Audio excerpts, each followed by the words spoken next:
Yeah, please.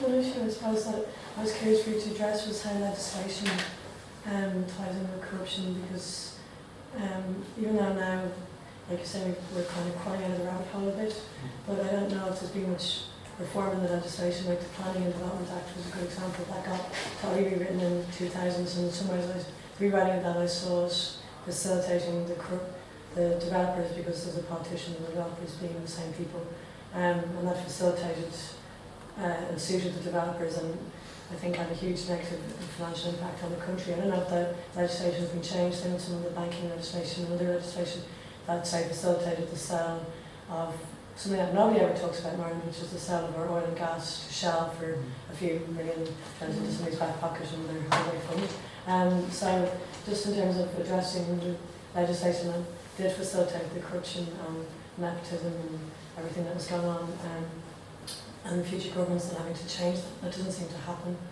People don't seem to think about that. Even if the legislation isn't directly facilitating corruption, it facilitated, suited, it was done to suit developers. And same with that other legislation that would work to buffer against easy selling of assets or the likes of telecoms. And it's something that I don't see talked about much. And maybe it's been talked about more than I realise, and apologies if that's the case, but just wondering what your feelings are on those topics. So even with the judiciary and how our judicial system functions or doesn't function as well, in terms of, you know, just saying accountability and the enforcing of legislation, and even just how our judges even rule or treat even the role of our judiciary in this process at all. The fact that we had to have these more tribunals, which cost a lot of money, led to nothing as far as I can tell. At the expense of millions of billions to the exchequer as well. And the fact that we even had to have these tribunals, maybe I felt was a failing of our judicial system. Do we not have a judicial system that can deal with this?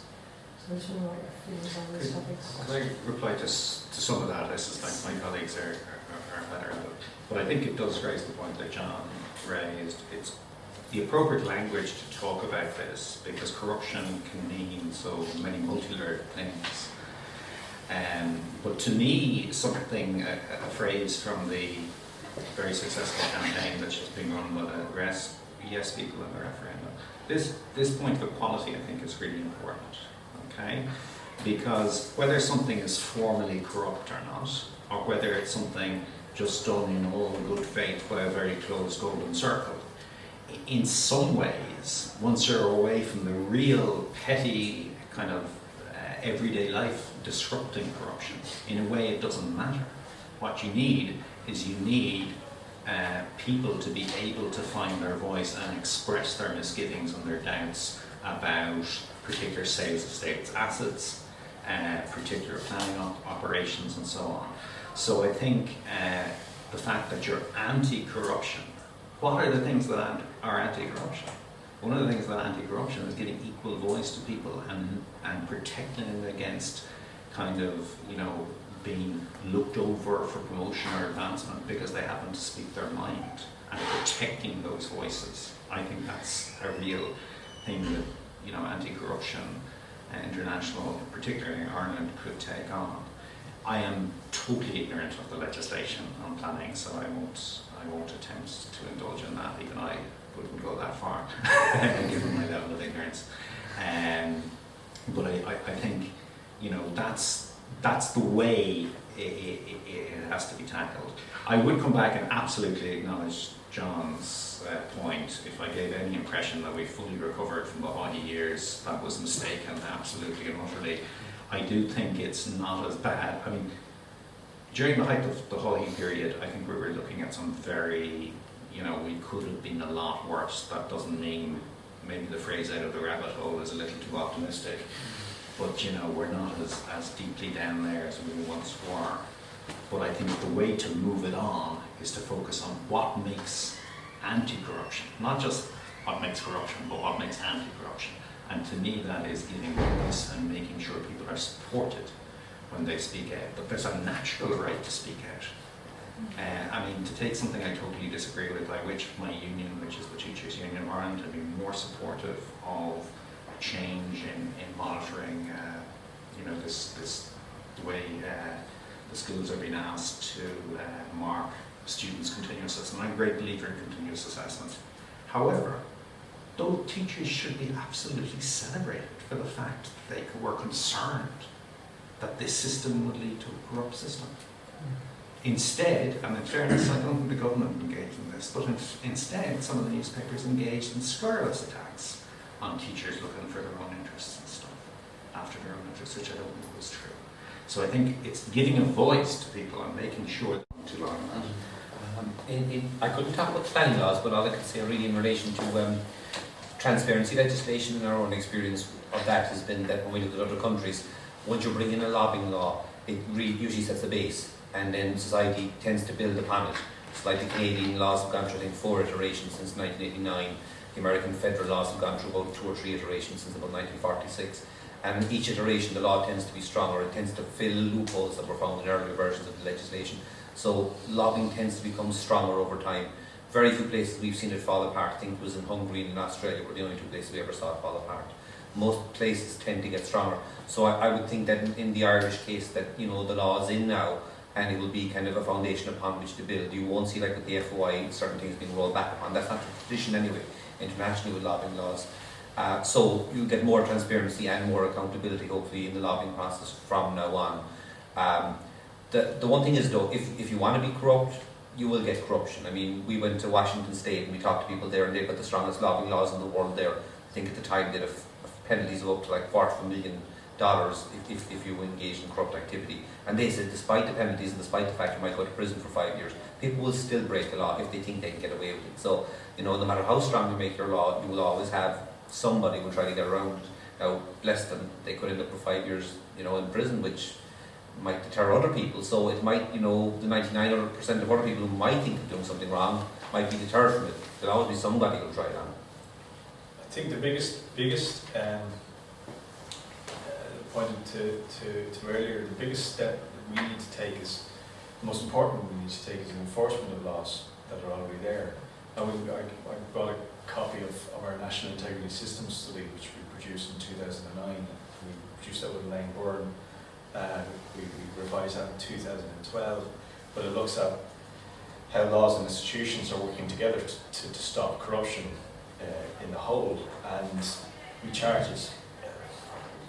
There were a 3-page list of measures introduced by government to tackle corruption. So in 2010 we reformed our corruption laws. We're due to introduce a new corruption law, the Criminal Justice Corruption Act, or the corruption bill is being prepared now. The Criminal Justice Act of 2011 meant that people had to report white-collar crime. The Protected Disclosures Act, introduced in July last year. The Lobbying Act. We've reformed local government, whereby local councillors can no longer interfere in planning decisions, unduly interfere in planning decisions made by officials. Still have responsibility for rezoning, but the power to interfere or overrule planning officials has been curtailed to some degree. We have stronger curbs on funding to political parties, stronger requirements to disclose sources of income by political parties. So we've seen a lot of legislation brought into the statute books, but a lot of it isn't being enforced. And as I pointed to earlier, we have an appalling track record in putting people away for corruption-related offences. And there's a lot of research to show that people will engage in wrongdoing if they believe they can get away with it, and if the sanctions aren't punitive enough. I'm going to point to Siemens, the German engineering giant, which was fined in the region of $1.6 billion back in 2008, 2009. Around 2008, 2009. It was only when it was fined this amount and faced the risk of debarment from securing public contracts in the United States that it cleaned up its act. It had a slush fund within the company. You could go to someone in the company and take money to pay off public officials. They were caught bribing in 10 countries around the world, and corruption was systemic within the company. But it was only when they were caught that they did something about it. And I started out believing that corruption wasn't that big a problem here back in 2000, when I started 2003, 2004. And we've been running a helpline for whistleblowers and witnesses for the last 4 years. Corruption is a much bigger problem than I believed it was when I started out, or was led to believe it was. And it's manifests itself in a way that sometimes you can't call it corruption. And so, as I said, you need to be very careful how you address this issue.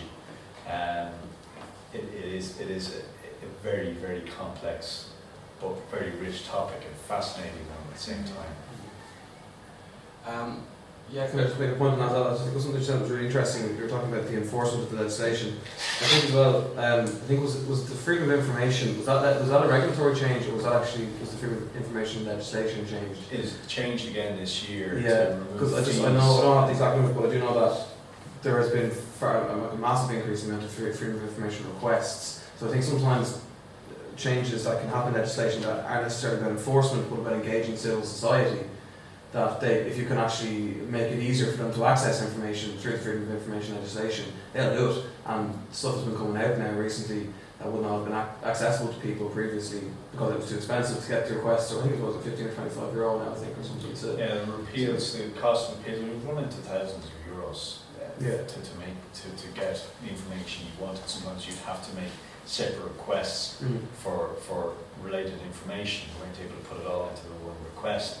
Then sometimes you would have to appeal that to the information commissioner. It was 150 euros to appeal that, and if the public body decided that it wasn't going to disclose this information, the information commissioner might then have to take the public body to the High Court. It take years to get this information. We have removed the fees, but the system is still largely the same. And you talk to senior civil servants who describe FOI, and one senior civil servant described FOI as a disaster. He said he doesn't put anything down on paper. Yeah. I think the point is though that if we can frame our legislation in terms of corruption in a way that it'll actually empower civil society and citizens to come forward and like through whistleblowing legislation, that we can.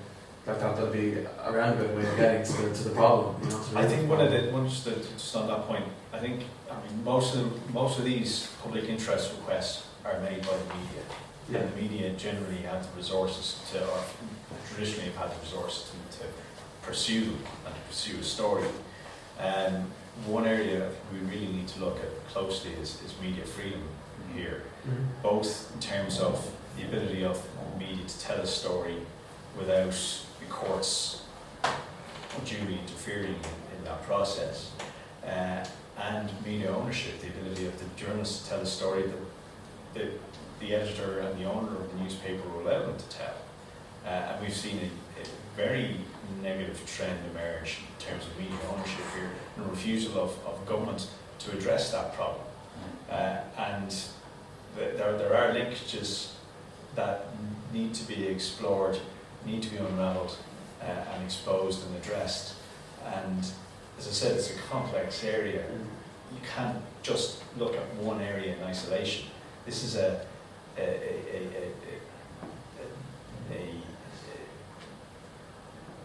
there are many different aspects to this problem that need to be addressed almost simultaneously. And it'll take some time, as I said, to unravel it and address it.